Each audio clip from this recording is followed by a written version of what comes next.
For their actions, of course, I can assure you that my staff has been reprimanded. Tor and Odin never caused any trouble to anyone when they were still living at their farm. Indeed.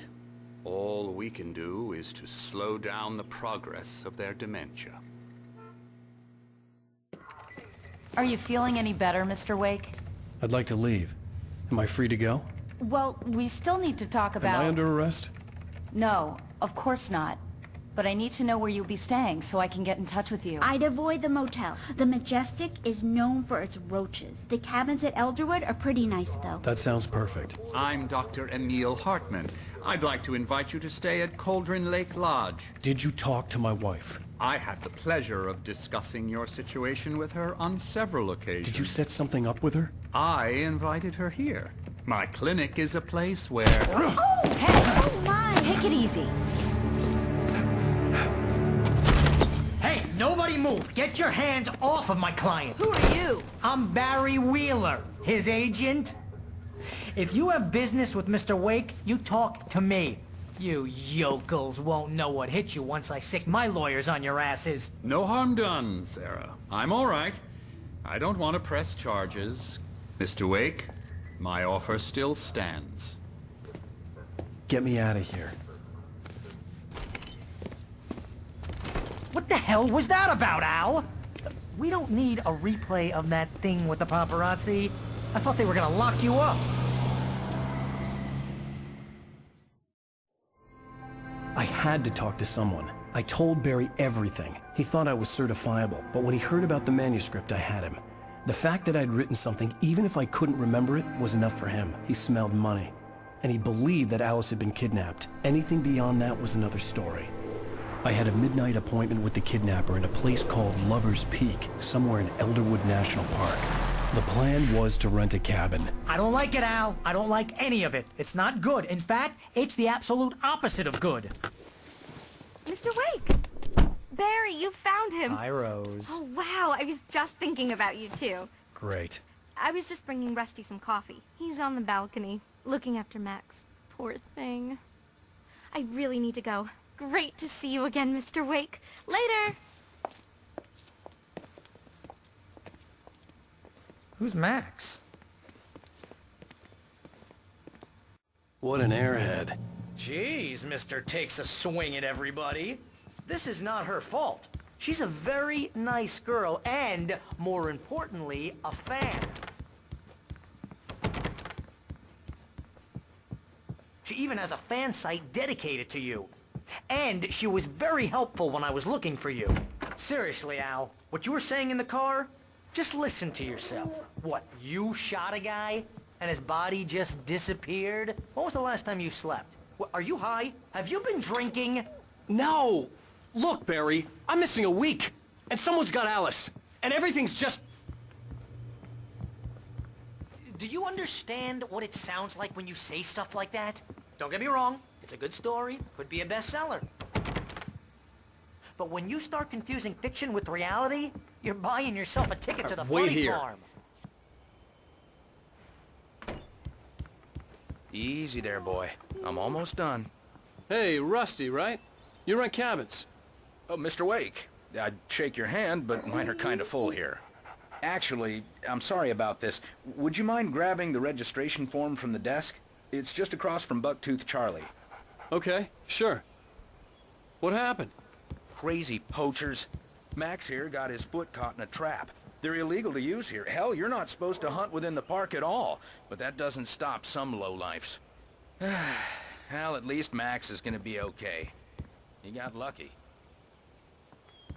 Seriously, Al, you can't just go and meet a kidnapper. Those situations always end up in disaster. You gotta talk to the cops. She's my wife, and it's my call. Can we talk about this later?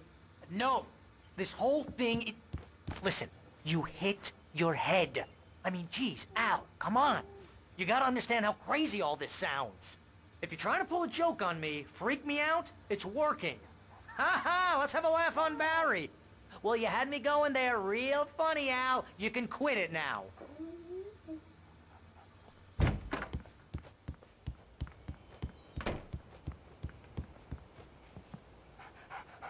I think this is the form you wanted. And here are the keys. Okay, you're all set, Mr. Wake. Glad to have you staying here. Thanks. Can you tell me how to get to Lover's Peak? Oh, sure. It's at the end of the nature trail. Just follow the paths, you'll get to it eventually. It's an easy walk. Nice spot, too. Look, Al, you're asking me to believe that you shot a dude who went poof into thin air, a guy who was bulletproof until you pointed a flashlight at him. You hear that from people who end up spending time in padded rooms, strapped to their beds, wearing white shirts with too long tangled up sleeves, and eating a healthy diet of pills. Al, you make cruel jokes about people who believe that kind of stuff. You're the skeptic.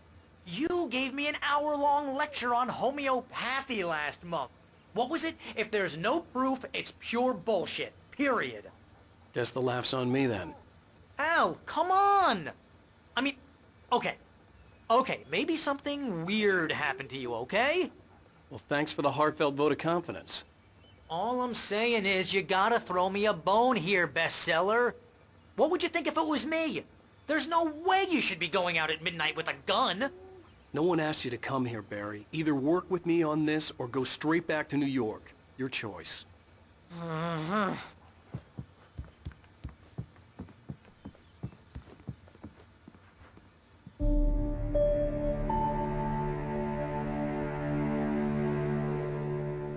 That's just crazy talk, Al.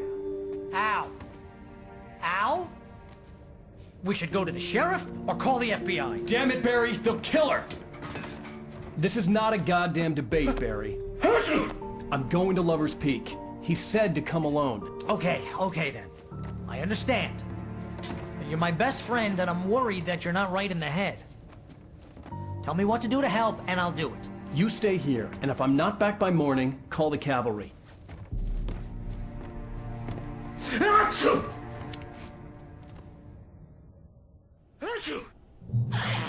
Just be careful with the natives, Al. These yokels are dangerous. Everybody hates a tourist, or it'll be Deliverance all over again.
Al. I'll hold down the fort. I'll be with you in spirit every step of the way, Al. Locking the door now.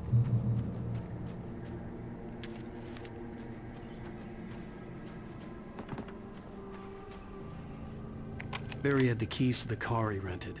Wasn't a long walk to the visitor center, and it wouldn't be any use to me in the forest. I knew I should have gone to the cops. This wasn't the smartest thing I'd ever done, but I was still angry with Barry for trying to talk me out of it. These people had called me right in the sheriff's station. The cops wouldn't scare them, and they had Alice.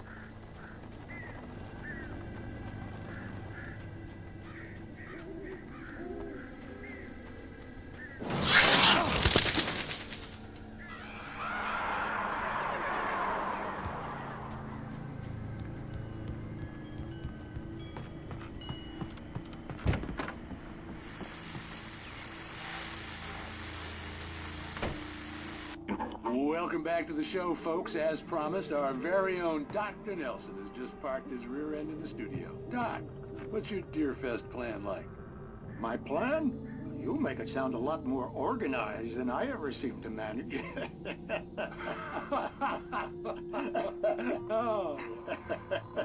No plan, really. Just taking the atmosphere. I'm getting a little too rickety to do much more than that, you know. Oh, tell me about it. No sack race for us older gentlemen, huh? Yes, exactly, Pat. But I'm gonna check out the parade, of course. And I'll be one of the pie contest judges, too. Well, that takes a different kind of constitution. Oh, yeah. It's my kind of exercise. Now, Doc, seriously, you're in pretty good shape, though. You're the outdoors type. I know for a fact you're an avid fisherman. That's right. Matter of fact, just caught a heck of a largemouth bass early this morning. But you're not taking part in the fishing contest? No, not this year. See, Pat, I'm just not that competitive anymore. Now I just like to take my time and enjoy the peace of it. It's no fun if I need to worry about what I'm catching, you know? Well, considering your track record, the participants are probably pretty happy you feel that way. Well, Pat, that's kind of you to say.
Crime and punishment.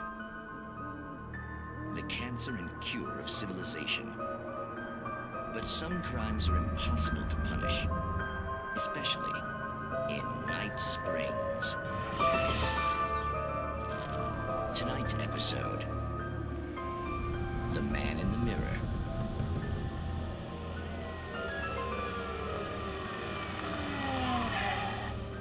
He's inside, Agent. He's a weird one. So, you're confessing to killing that guy, huh? Why? Had it coming? Yeah, but why would you do that? I mean, you're a nice guy. Normal. Took a kid to a soccer game. So how come at the game, you pick a guy and, quoting from the arresting officer's report here, assault the victim's head area repeatedly with the weapon of choice being a pair of bare fists? Wow, that sentence really flows, huh? Maybe you're not the literary type. Okay, so you mess him up. But why? Who was that guy? We couldn't ID him. Why would a guy like you do him like that? I didn't like his face? Well, you must have hated it, because you really went to town there. I mean, there's no way to tell what he looked like. No ID on him either. That must be difficult. But then we ran the fingerprints. Got a match. Your prints. Identical. Huh, how about that? Your son said you were wearing a white shirt when you took him to the game. But the white shirt is on the dead guy. It's plenty red now. You won't get away with this. Do you really think that's in any way relevant to me? I had plenty of time to talk to my boy before the cops arrived, you know? He won't stop screaming, am I right? You think he's ever gonna be okay? I left my mark. Believe me. You bastard. What? You gonna shoot me? What's the point? I'm going to prison. You got me. I don't understand any of this. And you never will. Don't worry. Maybe you'll see me again, Agent.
vision left me weak. This was no head injury.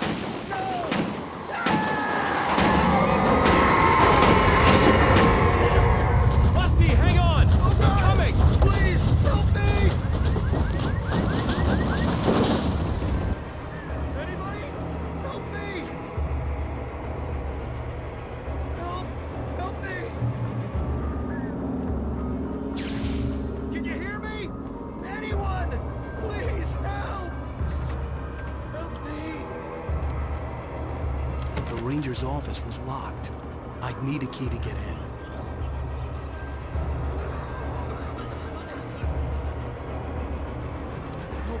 Hello? Help me!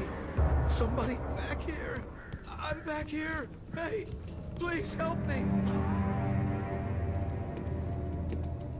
Mr. Wake?